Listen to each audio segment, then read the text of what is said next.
Hello everyone. The registration provides the users with a utility to request service registrations, track, rework, and delete service registrations. The service master is the database where service data is stored.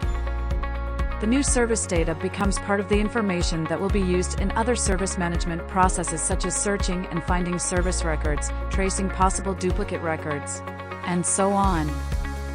Select the class for which you want to create the service record.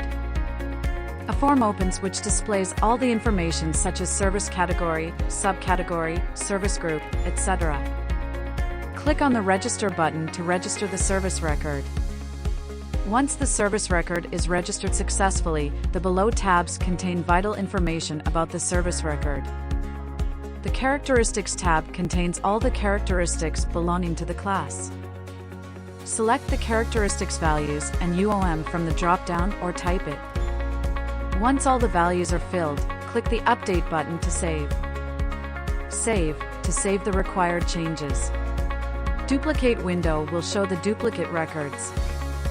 Delete an unwanted service record. Submit to submit a service registration for approval. Copy button creates a new service creation request and copies all data in the registration. Click on the Submit button to submit the record. If all the mandatory fields are not filled in, the system will prompt you to fill it before submitting the service record. Go to the tabs Update the mandatory fields and save it. Click on the Submit button again, and this time the service record is successfully submitted to the Transfer to SAP basket.